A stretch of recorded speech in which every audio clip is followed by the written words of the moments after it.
You may not like it, but that's what peak performance looks like. I've learned, not learned, but there are two things in the awful world of current video games with all its acquisitions, absolutely none of which fill me with joy. Like, I was completely joyless hearing about Microsoft buying Activision, and I've been completely joyless about all the other acquisitions. But there's two news on that front, because we were talking before about Ubisoft and Square Enix.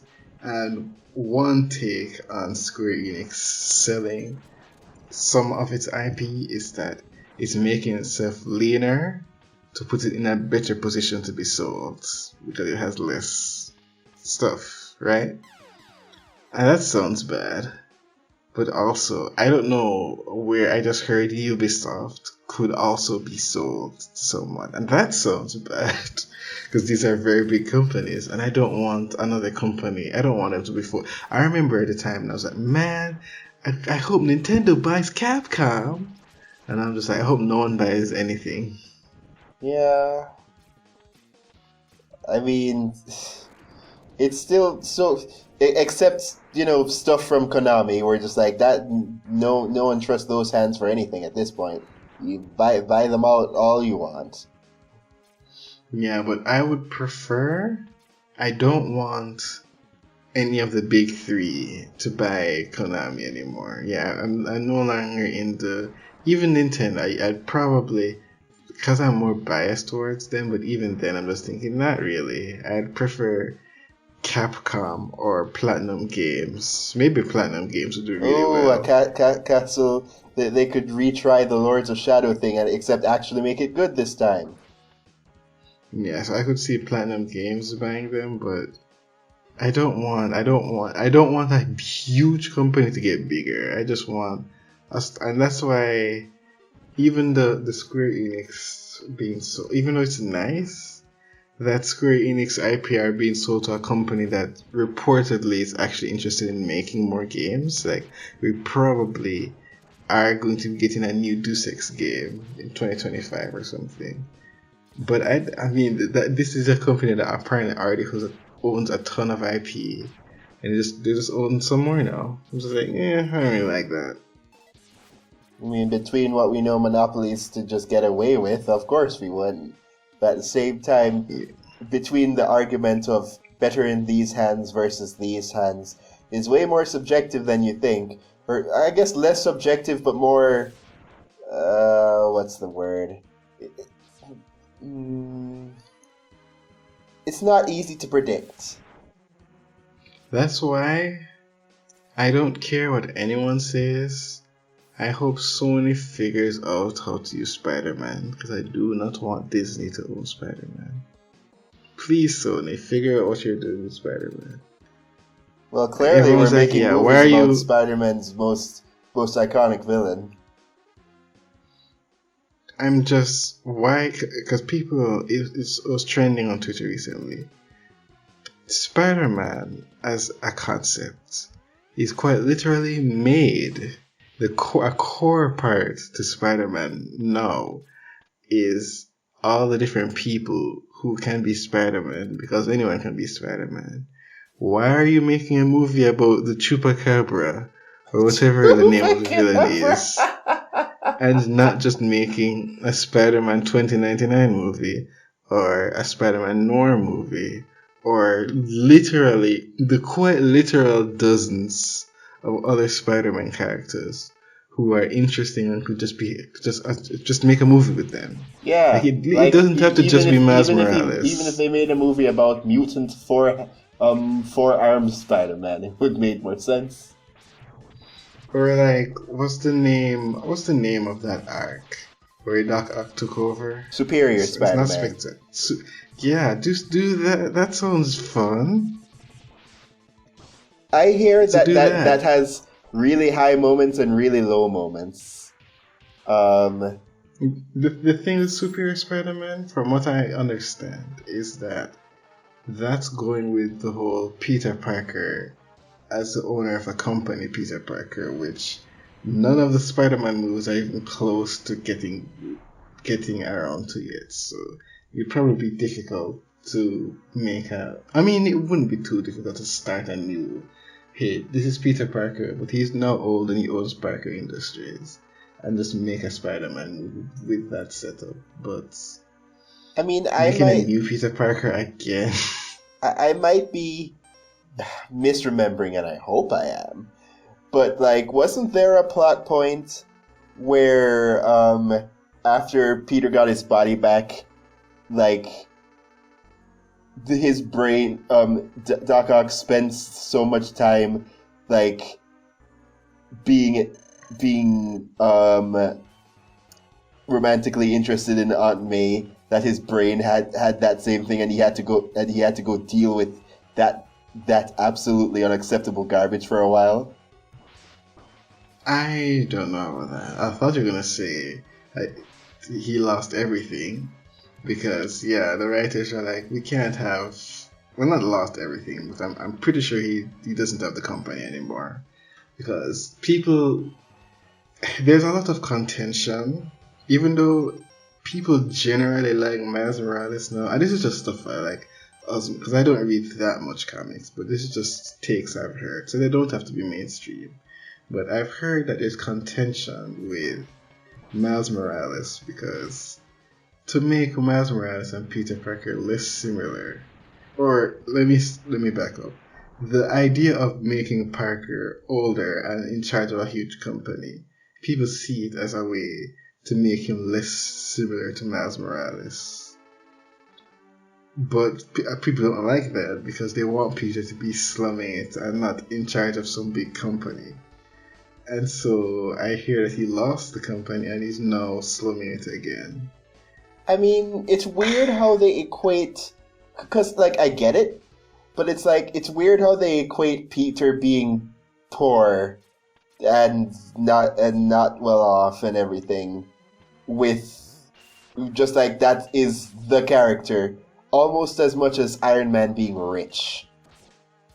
It's well, I mean. You could, and it's cliche. It's cliche to say, but he's a friendly neighborhood Spider-Man. Of course, being poor is part of the character. That he's just in charge of New York. Everyone hates him. All other superheroes hate him, so he works alone. People are skeptical of him.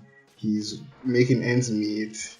His superhero life and his daily life are constantly clashing, and that's a big plot point. And all of that I get, and so the more other things happen, I'm assuming the harder it is to. And I think that's just a problem with crossovers in general, with making a whole universe, because a universe makes all of these characters harder to work with. It's harder to make the whole mutant discrimination thing work.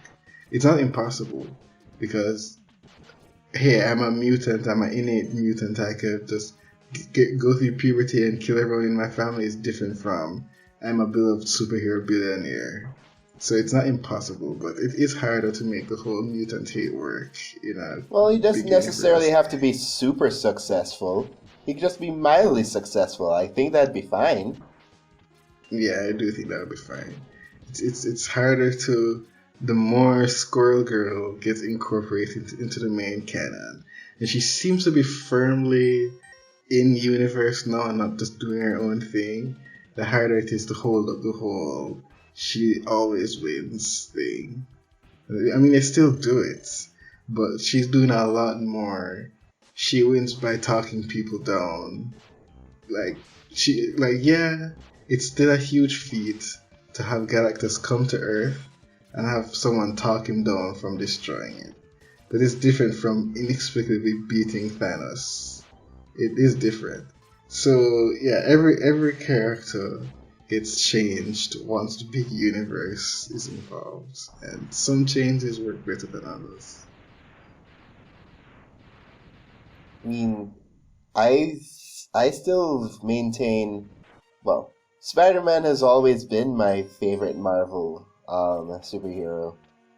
Even if I haven't been able to watch the recent movies. Even though everyone says No Way Home is the best thing since sliced bread. Like, that's wonderful. I'd love to watch it. If only I could. And there are people who still say Spider-Man 2 is better and Spider-Verse is better. And I haven't seen... I've seen like 3/4 of No Way Home. So I can't say for sure, but I would probably say I like Spider-Verse more. Because it felt like... I don't know. Maybe I'm just being biased. Because everyone loves Spider-Verse. But it does feel like it handles crossovers more organically. And the movie still feels... Actually, both movies still feel firmly about the main character. So I can't really say that as a criticism to either. I mean, outside of just even believing... Because, like, honestly, since I haven't checked out a lot of the stuff before, just the plotline in and of itself, even if would be interesting to me just as a moviegoer.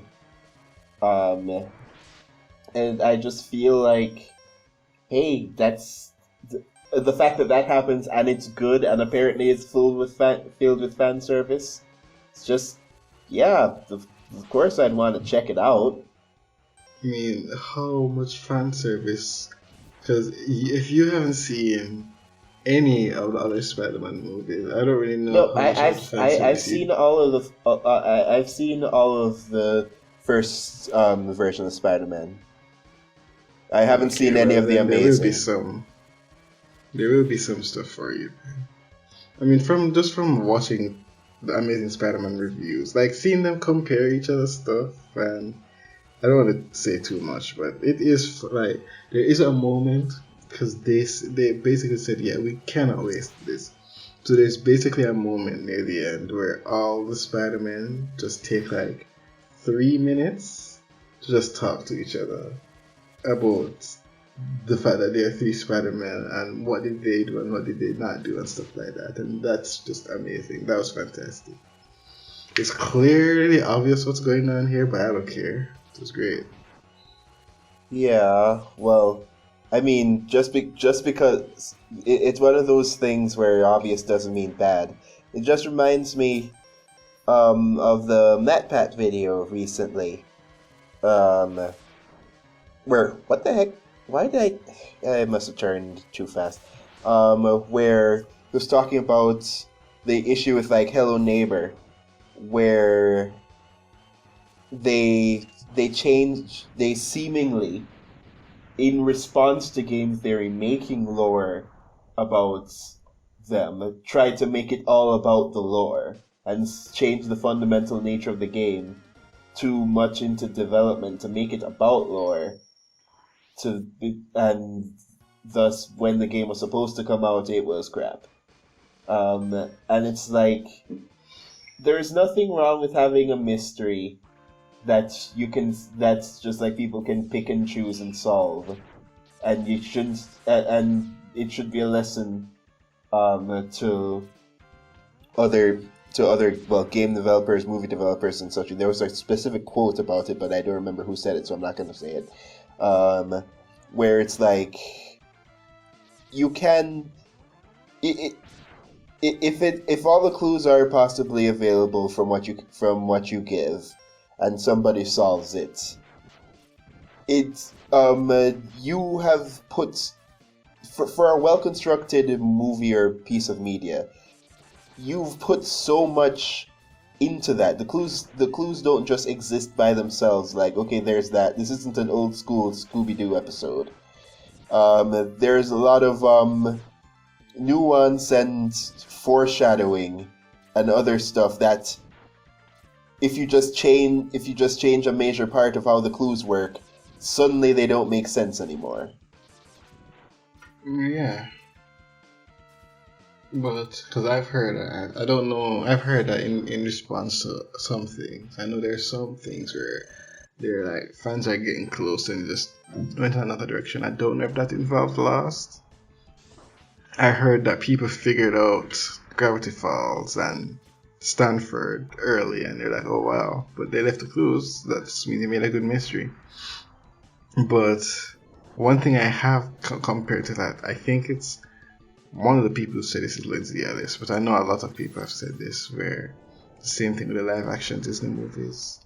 They're trying to address cinema sincere criticism in the live action movies by making changes to make things make more sense, and it's often to the detriment. So they're gonna add more lap dances then. Yeah, that's always been. Actually, I don't know if I've always thought it was a cringe joke. I don't. I did stop watching cinema since, but I don't exactly know when. And did you start watching the objectively superior Cinema Wins? No, I never watched Cinema Wins. I genuinely. Oh come on, Cinema Wins is cool, and you'd think it just like, I mean, it's like we made it just because of Cinema Sins getting really ridiculous, and you just expect it to be off that merit alone. But no, it's actually genuinely amazing. My favorite being their Kung Fu Panda videos, where they really go into cinematography and the little elements that make up everything. I've seen this is actually really well videos, done, and they are good videos. But I'm just like, yeah, this is fine, and just didn't watch it. But there's nothing against it, and maybe this is my cynical nature. It is. I did got more into anti-Cinema Sins videos, where it's just videos just talking about things Cinema Sins got wrong. I always loved those. But even like there's some channels that do it where I'm like, yeah, I've had enough, and then I stopped watching it. But there are other channels where I'm just like, please, Sean, make another one. It's been like 3 years. I'd really like to see you do like even one more. But other channels, I'm like, yeah, I've seen enough, and then I just moved on. Well, clearly, you need to watch. Well, first you need to watch Kung Fu Panda, the series, of movies, because clearly you haven't watched it before from just blind guessing. Yeah, I have not. I've seen like part of the first one, maybe all of the first one. And then you need to watch the Cinema Wins version of it and realize that the movie is somehow so much better than you even thought it was, even though you thought the movie was awesome to begin with. I'm very behind on animated movies. In terms of Pixar, the last Pixar movie I saw Toy Story 3. And then after that, I saw Toy Story 4 and Incredibles 2. And those are the only Pixar movies I've seen in the past maybe 10 years. And that's bad. I do need to catch up on Turning Red. I hear it's good. I hear it's very good. I hear Luca is good. I hear Soul is good. I hear Inside Out is good. I should watch those movies. Well, DreamWorks. Clearly you need to watch the new Puss in Boots movie that's coming out. Yeah, I also, because I've heard people say the Madagascar trilogy is actually incredible, and I haven't seen. And I see so many people Penguins of Madagascar movie got snubbed, dang it. I know the pacing was too fast, but it was still really good. It's so unfair. No. Oh, actually, okay, I don't know anything about that one, but I do know people like the main three. I did recently, like probably within the past 2 months, sit down and watch Megamind from beginning to end. Man, that's a fantastic movie. Also, and I have to say, and this might be controversial, I no longer know if Incredibles is my favorite superhero movie, like animated superhero movie, because I think Megamind, it's close. It's very close. I could have told you that.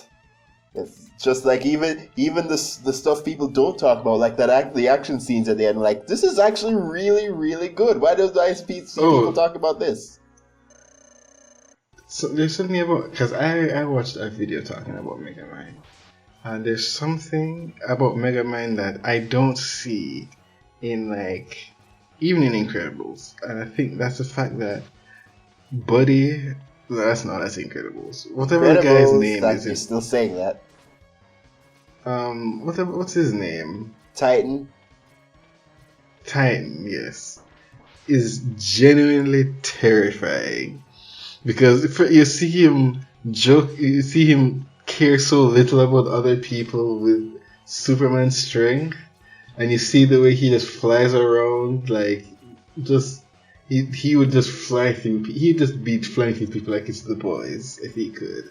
And the way he throws her around, it's just the scariest because you're like you know that if he gets someone he doesn't like, he would probably like go really tear them apart or carelessly do it. It's I don't know. I just found like the end scene just not Yeah, but you're necessarily forgetting tense, about the but it's whole like you genocide need of to save the day, syndrome. guys. You're forgetting about that. I mean, yeah, that is something that you kind of, as a kid, you don't really think, well, he really killed like 90% of the superheroes. That's not something that I really thought about. I'm just like, wow, he killed. They're gone. They're dead. You see But one I of didn't their really you think, see one of wow, their skeletons in the cave, and it was somebody who was yeah, at Mr. Incredible's wedding. I'm like, how did they get away with this? yeah, it's interesting. But yeah, it looks like you're gonna need to sit down and consider the pros and cons of stuff like genuinely what is my favorite now. Which is good. It just means Yeah, there's more stuff for you to appreciate. that's true.